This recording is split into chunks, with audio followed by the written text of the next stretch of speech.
in many developed countries. And certainly, the health card gives Pakistanis better health opportunities than the poor and the needy have in a developed country like the United States. That I can say with assurance, because they do not have a welfare state system, neither a proper healthcare system. Anyhow.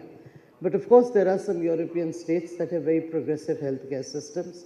But the point is, we are on the path of developing Pakistan as a welfare state where the poor and the marginalized have a social net so that they don't go totally under, and they have their basic necessities even if they're not earning.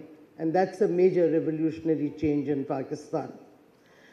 Education, of course, Shafkat has discussed, which is also revolutionary. There is debate and discussion on the content of the single national curriculum, but there is no denying the fact that this was the need of the hour in Pakistan, where we needed a single national curriculum to give all Pakistani children a level playing field, instead of having an elite class and the rest of Pakistan suffering as a result of this elitism. We also, because we are holding accountability, so we have decided to tackle the menace of corruption head on. And of course, it's a difficult fight, but the Prime Minister and our party are committed to it.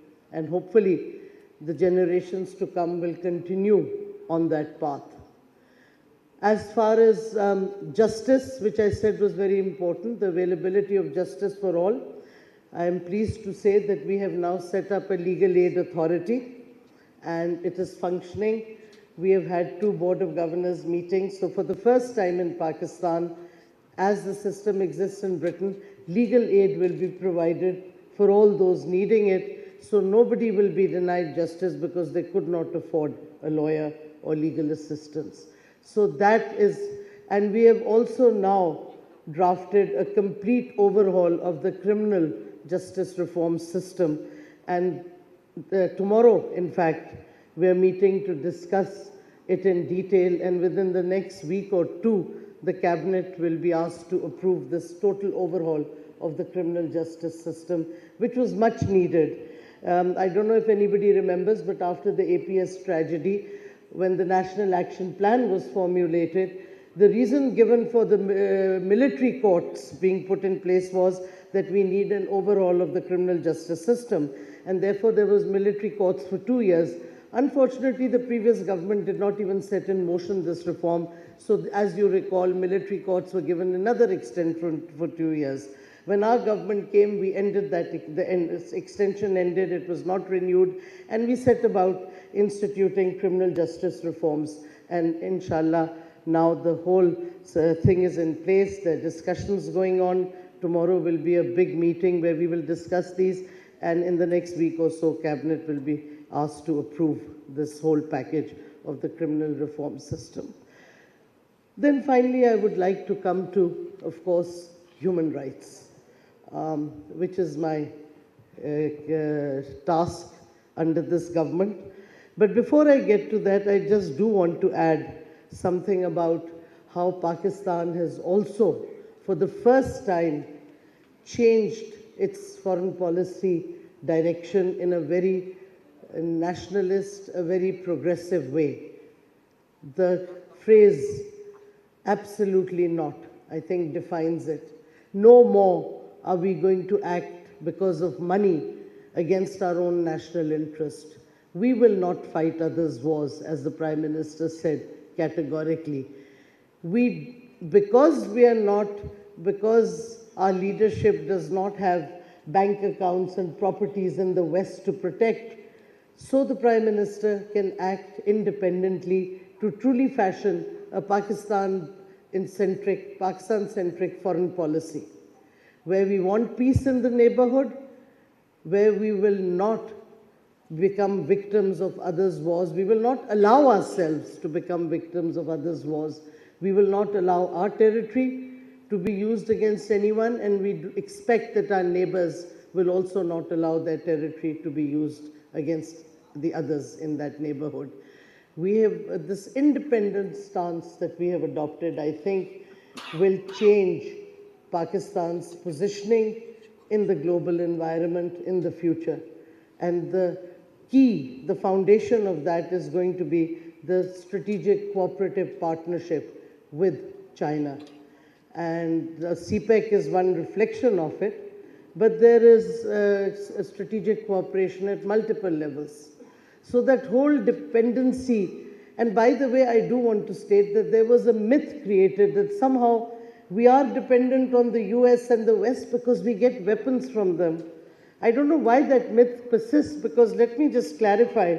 Our missiles are indigenous, our strategic weapon systems. Our nuclear weapon is definitely indigenous, which we got against all odds. So our missile systems are indigenous, our tanks are indigenous. Our artillery is primarily developed with the help of the Chinese. The only thing we are dependent on for the Americans is spares for the F-16s. But as you recall, when they put an embargo, the spares are available in many other countries that also have F-16s. So frankly, this fear and this dependency of that we can't really upset the Americans because we need them for our security is absolute rubbish. We don't and we won't. And I think this recognition and this assertion of this viewpoint by the leadership makes a big difference in the thinking of people. So I think that that is also a very progressive step towards having a Pakistan-centric foreign and defense policy. And of course, as you know, much is said about the great benefits of the IMET program, the International Military Education and Training Program that the US offers.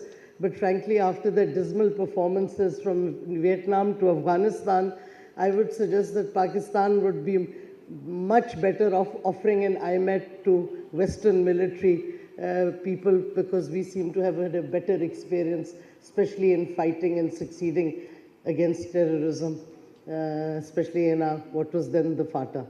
Anyhow, having made those comments, which may not have been very diplomatic, but then I don't hold a diplomatic position, so I can afford to speak more openly. I'm coming to human rights. Human rights in Pakistan. People talk dismally about, oh my God, look at all the sex crimes and true violence against women. But for the first time, we have a government and a prime minister that is taking note and legislating. And where the legislation already exists, we are enforcing that. We have one of the most progressive transgender laws in the world.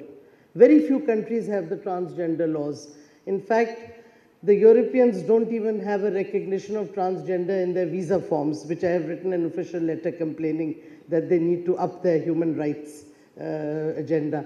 Because we allow transgenders their choice of their identity, and we allow them that in our passports and in our NICs, which is something very few countries do. But does that mean that transgenders don't have issues? Yes, they do. But that means that we have to do awareness programs. So our ministry does sensitization programs for transgenders with the police, with the lower judiciary, and of course we are forming transgender centers, and we in fact are in our own ministry, we have a consultant who is a transgender.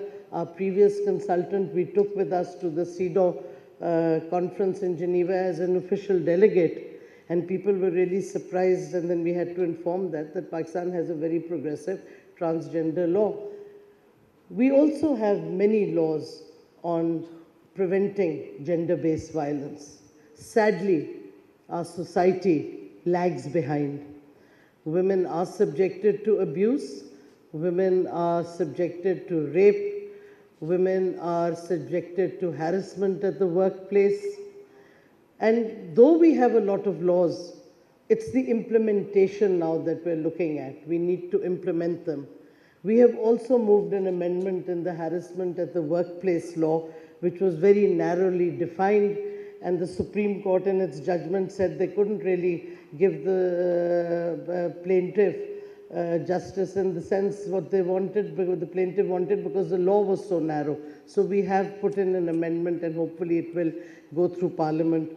Our laws take a very long time to go through Parliament because the opposition has decided whether it's a human rights law, whether it's any law, if it's tabled by the government, they must impede it. Our Senior Citizen, Islamabad Senior Citizen Act, which is now there, took 1 year in the Human Rights Committee, which is chaired by Bilawal Bhutto Zardari.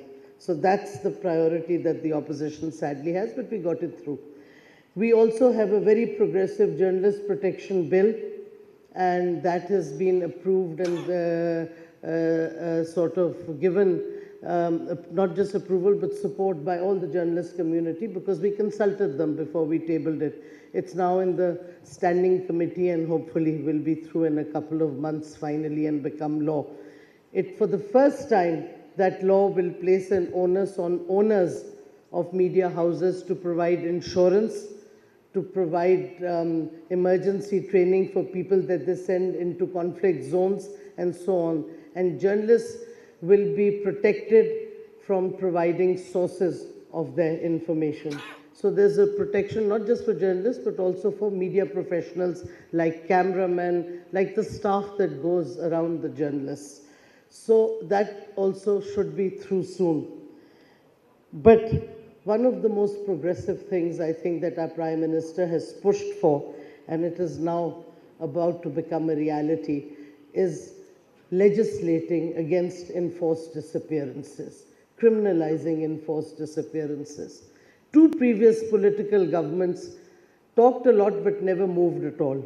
We have moved, and the bill has been approved by the Standing Committee, and it will in fact come up today for approval by the National Assembly, or it will be laid before the National Assembly, and after 2 days, which is the procedure, it should be approved and go to the Senate.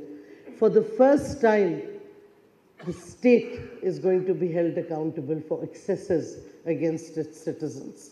Because otherwise it's cases of kidnapping, it's not enforced disappearance. This is a major, major development in step forward in human rights in Pakistan. We're also working on the issue of forced conversions.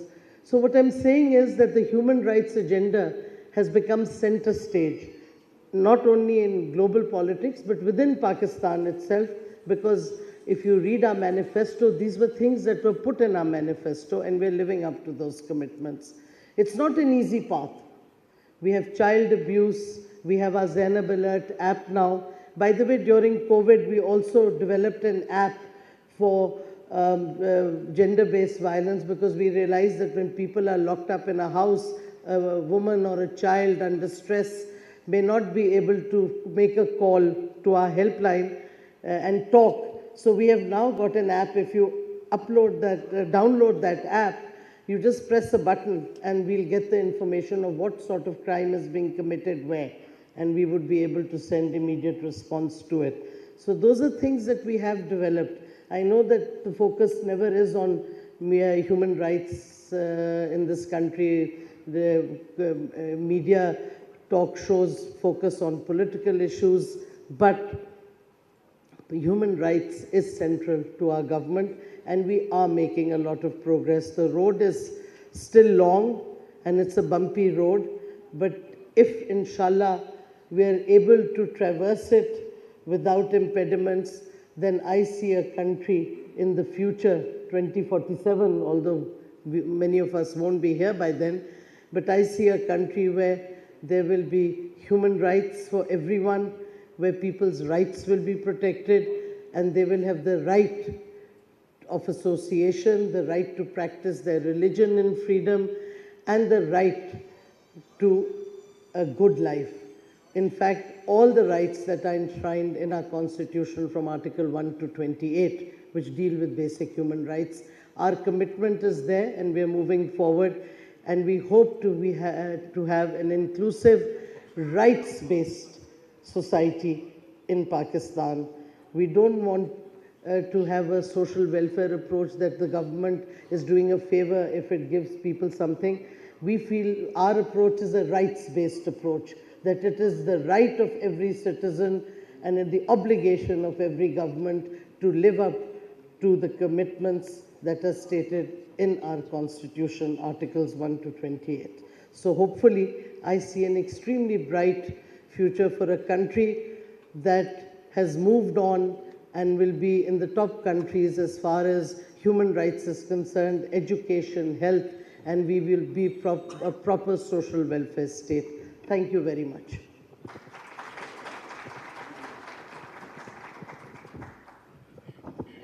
Thank you, Dr. Shireen Mazari, for her address.